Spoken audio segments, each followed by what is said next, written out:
नमस्कार। महिला महाविद्यालय की ऑनलाइन कक्षाओं में आपका स्वागत है।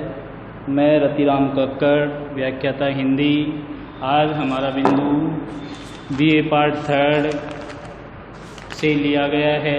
बीए पार्ट थर्ड का द्वितीय पेपर गद्य भाग से निबंध विधा में से नंद दुलारे वाजपेयी का निबंध छायावाद पर हम आज चर्चा करेंगे। नंद दुलारे वाजपेयी हिंदी साहित्य के प्रतिष्ठित साहित्यकार हैं। इनका जन्म उत्तर प्रदेश के उन्नाव में 1906 में हुआ और इनका देहांत 21 अगस्त 1967 को हुआ। इनके पिता का नाम गोवर्धन लाल वाजपेयी, माता जनक दुलारी थी। इनकी आरंभिक शिक्षा हजारीबाग में संपन्न हुई और विश्वविद्यालय परीक्षा काशी हिंदू विश्वविद्यालय से दी। नंद दुलारे वाजपेयी हिंदी के साहित्यकार, पत्रकार, संपादक, समीक्षक और अंत में प्रशासक भी रहे। इनको छायावादी कविता के सिरस्त आलोचक के रूप में मान्यता प्राप्त है। ये कुछ समय तक भारत पत्रिका के संपादक भी रहे।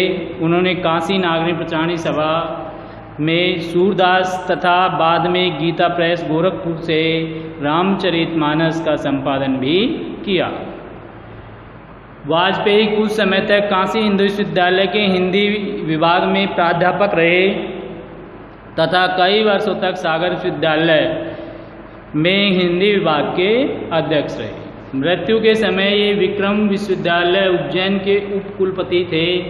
21 अगस्त 1967 को उज्जैन में हिंदी के वरिष्ठ आलोचक आचार्य नंद दुलारे वाजपेयी का अचानक निधन हो गया और जिससे हिंदी संसार को दुर्भाग्यपूर्ण क्षति हुई। शुक्लोत्तर समीक्षा को नया संबल देने वाले स्वच्छंदतावादी समीक्षक आचार्य नंद दुलारे वाजपेयी का आगमन छायावाद के उन्नायक के रूप में हुआ था। उन्होंने छायावाद द्वारा हिंदी काव्य में आए नवोन्मेष का नवीन सौंदर्य का स्वागत सहृदय मूल्यांकन किया। अपने गुरु आचार्य रामचंद्र शुक्ल से बहुत दूर तक प्रभावित थे। उन्होंने भारतीय काव्य शास्त्र की आधारभूत मान्यताओं के माध्यम से युग की संवेदनाओं को ग्रहण करते हुए कवियों, लेखकों, कृतियों की वस्तुपरक आलोचना प्रस्तुत की। वे भाषा को साध्य न मानकर साधन मानते थे। इनके श्रेष्ठ ग्रंथों में से जयशंकर प्रसाद आधुनिक काव्य, हिंदी साहित्य 20वीं सदी, नया साहित्य, नए प्रश्न, साहित्य एक अनुशीलन, प्रेमचंद एक साहित्यक विवेचन आदि रचनाएं रही। इनके अतिरिक्त उन्होंने अनेक ग्रंथों का संपादन भी किया। इन संपादित ग्रंथों की भूमिका मात्र में उनकी सूक्ष्म एवं तार्किक दृष्टि का ज्ञान प्राप्त हो जाता है। समग्र छायावादी युग आचार्य वाजपेयी के समग्र व्यक्तित्व को संश्लिष्टि है। उसमें उनके क्रांतिदर्शी प्रज्ञा तथा अलभेदनी अंतर्दृष्टि विद्यमान है। हम वाजपेयी जी का छायावाद निबंध देखेंगे। छायावाद निबंध छायावाद के उन्मेष को स्पष्ट करता है। उस युग की जो संवेदनाएं थी उनको स्पष्ट करता है और कवि, लेखक, कृतित्व इन सब पर वो विचार व्यक्त करता है। छायावाद की दो महत्वपूर्ण बातें जैसे बीच में आई है कि छायावादी काव्य पर सूफी काव्य का प्रभाव कितना रहा, छायावादी काव्य पर संत साहित्य का, संत कवियों का किस प्रकार से प्रभाव रहा। एक चीज जो स्पष्ट यहाँ होती है कि छायावाद मानवीय एवं सांस्कृतिक काव्य है। दरअसल क्या है कि जो भी काव्य, जैसे ऊपर एक बिंदु आया है कि छायावाद एक आध्यात्मिक काव्य है और जो काव्य आध्यात्मिक काव्य के रूप में देखा जाता है उसमें एक विशेषता होती है कि वो किसी न किसी तरीके से क्या है कि धार्मिक बिंदुओं से जुड़ा होता है, धार्मिक बातों से जुड़ा होता है और उसी के माध्यम से, धर्म के माध्यम से वो आध्यात्मिकता की ओर बढ़ता है। परंतु छायावाद के साथ ये बात लागू नहीं थी। जो इस बिंदु को कि छायावाद आध्यात्मिक काव्य है, इस बिंदु में क्या है, स्पष्ट किया गया है कि छायावादी काव्य धार्मिक ना होकर के, आध्यात्मिक तो है लेकिन आध्यात्म का जो मूल आधार है वो धर्म है। हाँ, उसी स्थिति में यहाँ थोड़ा बदल जाता है कि छायावाद धार्मिक ना होकर के मानवीय सांस्कृतिक काव्य है। और हमने जो शेष 3 बिंदु स्पष्ट करने की कोशिश की है उनमें है कि छायावाद मानव जीवन सौंदर्य का काव्य है, मानवीय जीवन में जो सौंदर्य का काव्य है। और दूसरे बिंदु में नवीन जीवन पद्धति को समझाता है, आत्म सौंदर्य का काव्य है, आत्म सौंदर्य का दर्शन करवाने वाला काव्य है। आचार्य वाजपेयी कहते हैं कि छायावाद रहस्योन्मुखी एवं एकांतक काव्य है। तो इन सब बिंदुओं के माध्यम से इस युग का छायावाद के ऊपर लिखा सर्वश्रेष्ठ निबंध का हम अध्ययन करेंगे। हम देखेंगे कि छायावादी काव्य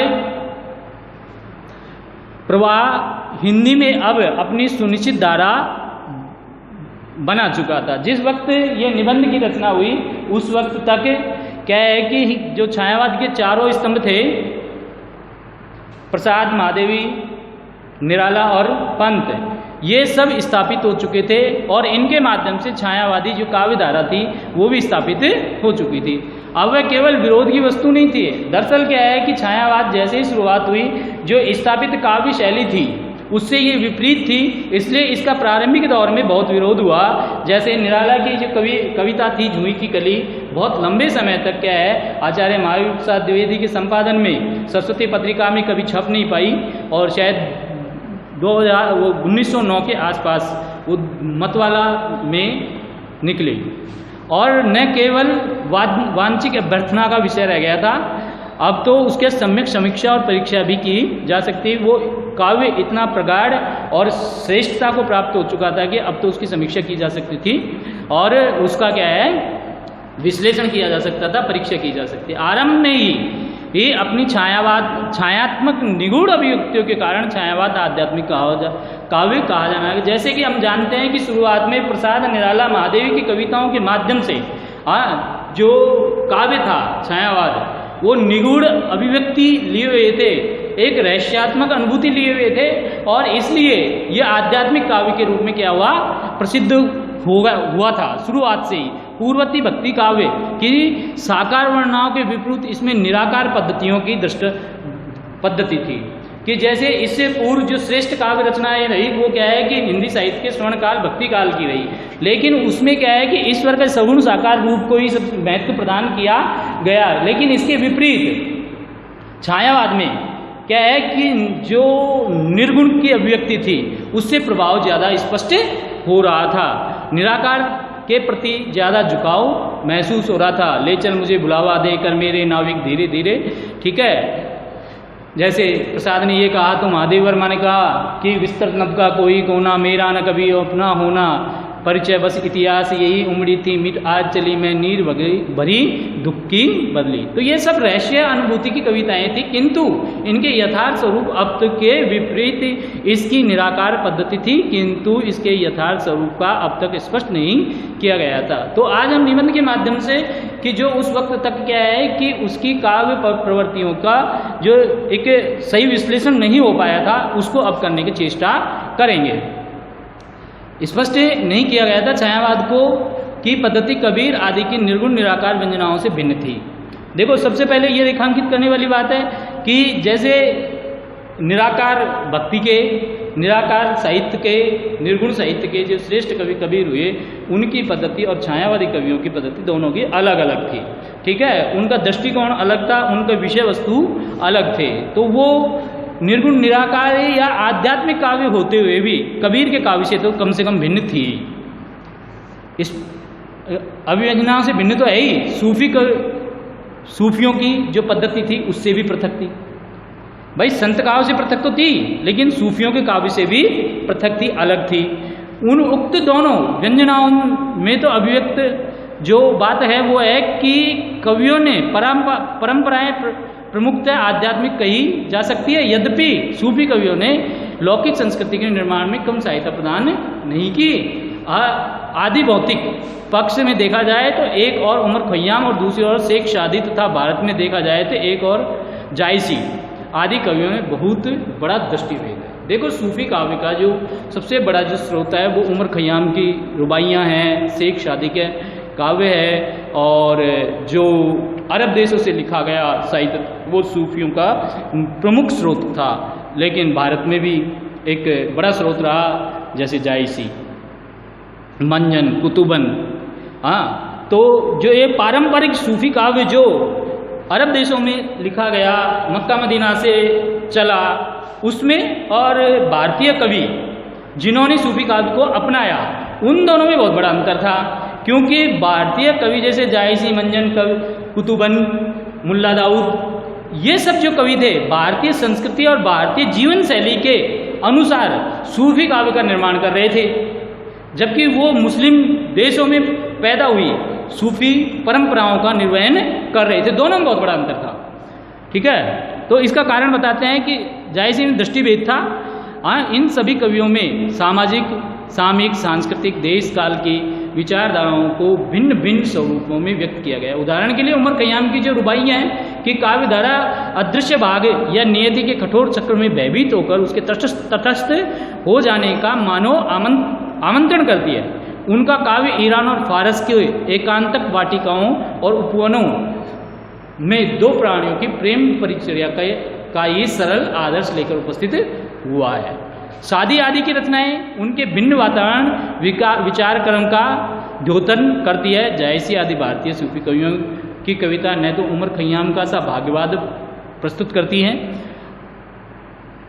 और न ही दो प्राणियों के एकांत जीवन का औपवनिक परिस्थितियों का प्रदर्शन करती है, न ही वह अरबी सूफियों की तरह इस्लाम की छत्रछाया में विकसित हुई है ना। व्यापक भारतीय जीवन सौंदर्य के अनेक दृश्यों के बीच होकर यह काव्य धारा प्रभावित हुई। इस प्रकार देश काल और विचार क्रम में भेद होते हुए भी सूफी काव्य मुक्तः आध्यात्मिक कहा जाता है। और जैसे जायसी तुलसी के निकट थे, मतलब समकालीन थे, तो निश्चित रूप से एक दूसरे के काव्य पर प्रभाव होना लाजमी था। भारत हिंदू बहुल क्षेत्र था और हिंदू बहुल क्षेत्र होने के कारण हिंदू परंपराएं, हिंदू जो संस्कृति थी उसका प्रभाव सूफी काव्य पर स्पष्ट देखा जा सकता है। लेकिन सब बातों को मिला करके भी अगर हम एक बात पर विचार करें तो ये बात स्पष्ट होती है कि सूफी काव्य क्या है, एक आध्यात्मिक काव्य था, क्योंकि उसका लक्ष्य निराकार प्रेम की अनुभूति सब में समान रूप से पाया जाता है। उसके लौकिक देश काल सापेक्ष सांस्कृतिक पहलू प्रधान स्थान नहीं पा सके। काव्य में प्राण प्रेम अलौकिक प्रेम में ही अटके हैं, ये एक स्पष्ट कारण था। अब हम दूसरे बिंदु के रूप में देखेंगे कि जो कबीर आदि ज्ञान मार्गियों की जो काव्य था वो भी आध्यात्मिक काव्य कहलाया, लेकिन वो काव्य आध्यात्मिक कहलाया, लेकिन उस काव्य से भी छायावाद किस प्रकार से भिन्न था, हम इस बिंदु में इसका अध्ययन करते हैं कि कबीर आदि ज्ञान मार्गियों की आध्यात्मिकता को एकदम स्पष्ट है। रहस्यमयी सत्ता की अभिव्यक्ति और मिथ्या संसार की सुदृढ़ धारणा उनके आध्यात्म के अविचल स्तंभ है। आध्यात्मिक काव्य के एक अखंड सत्ता स्वीकार वह प्रेम में हो, ज्ञान में हो या आनंद में जितना आवश्यक था, सांस्कृतिक सत्ता का या व्यवहारिक जीवन का स्वीकार भी उतना ही अनिवार्य हो गया था। आध्यात्मिक या आध्यात्मिकवादी काव्य की यह विशेषता थी कि साकोरोपासक भक्तों ने भी रामकृष्ण आदि के चरित्र को अखंड अव्यय लीला, दिव्य और अलौकिक कहकर उसी कसौटी को स्वीकार किया है।